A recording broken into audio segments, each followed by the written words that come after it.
Hello दोस्तों, आप लोग कैसे? उम्मीद करते हैं कि आप लोग ठीक होंगे। आज हम बताएंगे मिक्सर मशीन का ओवरलोड ख़राब हो जाए तो कैसे चेंज कर सकते हैं। ये खोल रहा हूँ, नट 4 नट है, खोल चुका हूँ, देख सकते हैं।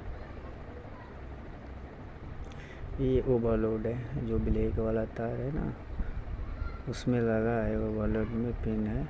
ये बटन पुश वाला है, यही ख़राब हो जाता है। आप चेंज कर सकते हैं नया लाकर। जो केबल आता है मेन 2 तार रहता है, वो केबल एक स्विच में लगा देंगे, जो हाई मीडियम लो कम बेसी मीडियम का होता है। एक इसमें तार लग जाएगा। मोटर से तार आता है ओवरलोड में, एक ओवरलोड केबल जो 2 तार आता है मेन उसमें लग जाएगा, पिन में ओवरलोड का।